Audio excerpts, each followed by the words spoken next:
नमस्कार, मैं हूं हनुमान गोयल और आप देख रहे हैं राज 24। बहरोड के एक होटल पर लोकसभा चुनावों को लेकर भाजपा के प्रदेश स्तर तक के नेताओं की मीटिंग का आयोजन हुआ। जिला भाजपा महामंत्री देवेंद्र यादव ने बताया कि इस मीटिंग में पूर्व भाजपा प्रदेश अध्यक्ष अशोक परनामी, अलवर शहर विधायक संजय शर्मा, पूर्व मंत्री डॉक्टर जसवंत यादव, रामहित यादव, धर्मवीर शर्मा, बलवान सिंह यादव सहित बड़ी संख्या में भाजपा नेता और कार्यकर्ता शामिल हुए। मीटिंग में लोकसभा चुनाव पर गहरा मंथन हुआ और विधानसभा चुनाव की गलतियां दोबारा न हो, उस पर भी चर्चा हुई।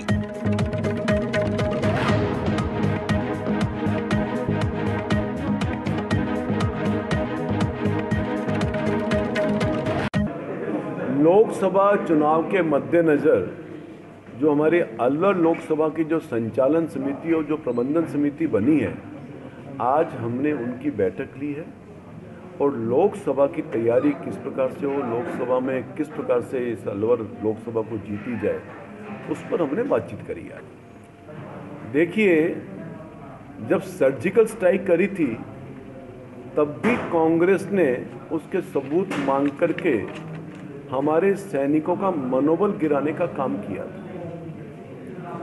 और ये पुणे कांग्रेस वही काम कर रही है। क्या इस कांग्रेस को हमारे सैनिक शक्ति पर भरोसा नहीं है? हमारे सैनिक जो सीमाओं पर अपनी जान देकर के भी इस सीमा की सुरक्षा करते हैं, क्या उन पर इनको भरोसा नहीं है? हमारे सैनिक दल के जो मुखिया हैं, उन्होंने अपना स्टेटमेंट दे दिया, क्या उस स्टेटमेंट पर भी कांग्रेस को भरोसा नहीं है? मैं समझता हूं कांग्रेस का ऐसा व्यवहार निंदनीय व्यवहार है। सर, भंवर जितेंद्र ने कल कहा कि हमारे कार्यकाल में भी 18 बार सर्जिकल स्ट्राइक हुई थी, लेकिन भाजपा इसका ढिंढोरा ज्यादा पीटती है, इसका चुनावी फायदा उठाने के लिए। देखिए, हम इसका कोई चुनावी लाभ नहीं ले रहे। हमारे देश के प्रधानमंत्री आदरणीय नरेंद्र भाई मोदी जी ने जब कार्यभार संभाला था तो पूरी देश की जनता को इस बात का विश्वास दिलाया था कि हम देश में आतंकवाद को समाप्त करेंगे।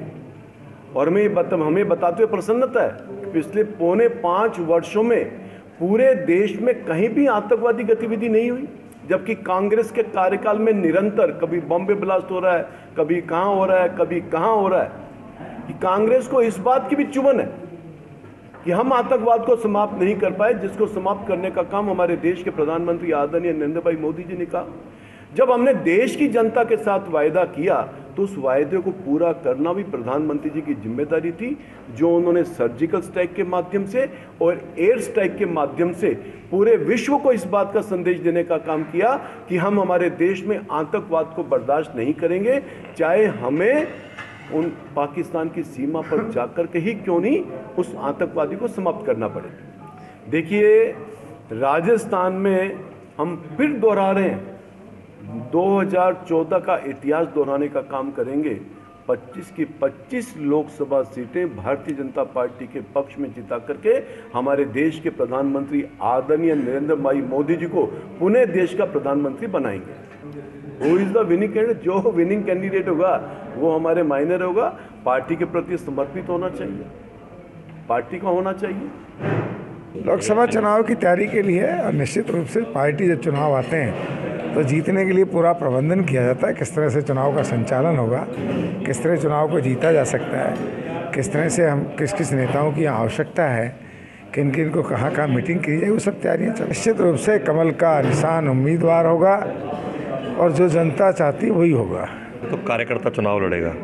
बीजेपी कार्यकर्ता को प्राथमिकता देती है, साथ ही साथ जीतने वाला कार्यकर्ता होगा और सबको साथ लेके चलने वाला कार्यकर्ता होगा, उसको पार्टी टिकट देगी। और निश्चित रूप से हम आने वाले लोकसभा चुनाव में अलवर लोकसभा सीट से भारतीय जनता पार्टी का जो भी प्रत्याशी कमल का फूल लेकर आएगा उसको जिता करके दिल्ली भेजेंगे। देखिए, भारतीय जनता पार्टी का संगठन लगातार सक्रिय रहता है और सतत आम मतदाताओं के संपर्क में रहता है। पार्टी का कार्यकर्ता कभी घर नहीं बैठता, वो लगातार जो भी हमारी चाहे केंद्र की योजनाएं हैं, जब पूर्ववर्ती हमारी वसुंधरा राजे जी सरकार की योजनाएं थी, आदरणीय नरेंद्र भाई मोदी की सरकार की जो भी योजनाएं हैं, उन योजनाओं का फ़ायदा किस प्रकार से आम मतदाता भाई बहन को मिले, उसको लेके वो सदैव चिंतित भी रहता है और आम मतदाता भाई बहन के संपर्क में रहता है। ये मेरा कहने का तात्पर्य है कि लगातार हम जनता के बीच में रहते हैं और उसी ताकत के बल पर आम मतदाता भाई बहनों के प्यार, आशीर्वाद और कार्यकर्ताओं की मेहनत के बल पर हम चुनाव को जीतेंगे। विधानसभा चुनाव में जो परिणाम आए उसके बारे में हमारे शीर्ष नेतृत्व ने समीक्षा की है और अभी समीक्षा चल भी रही है। उसमें किस प्रकार से सुधार हो उसके लिए हम सब चिंतित हैं और निश्चित रूप से ये पूरा विश्वास है कि कार्यकर्ता इस पूरे मनोयोग के साथ, हम सबकी इच्छा ये है और पूरे राष्ट्र की ये इच्छा है कि आदरणीय नरेंद्र मोदी जी दोबारा प्रधानमंत्री बने और भारत माता की रक्षा करें।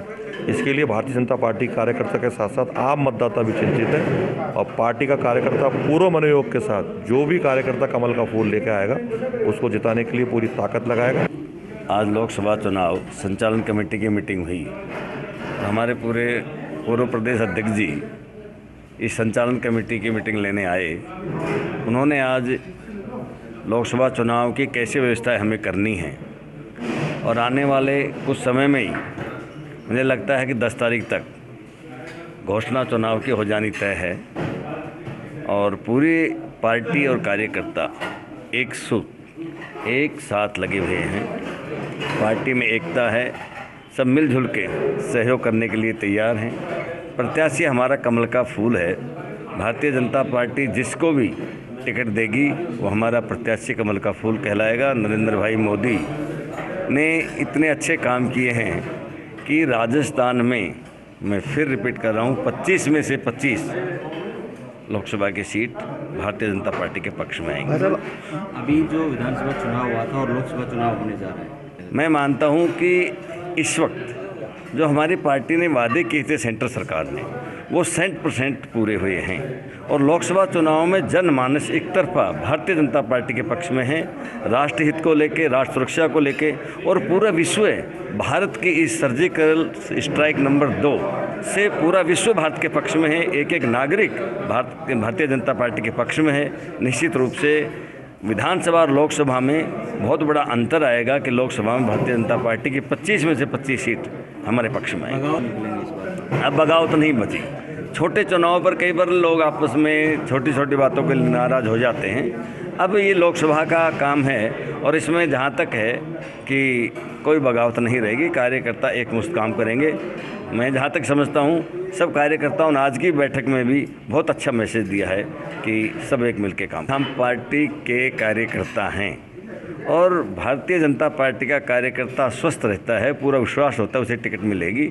हम अस्वस्थ हैं, हमें कि टिकट मिलेगी, सबको टिकट मांगने का हक है और हम भारतीय जनता पार्टी के कार्यकर्ताओं में एक बड़ा विश्वास रहता है कि हमें टिकट मिलेगी, नहीं तो हमारे कार्यकर्ताओं को टिकट मिलेगी, तो हम जी जान से एक दूसरे की मदद करने के लिए तैयार रहते हैं।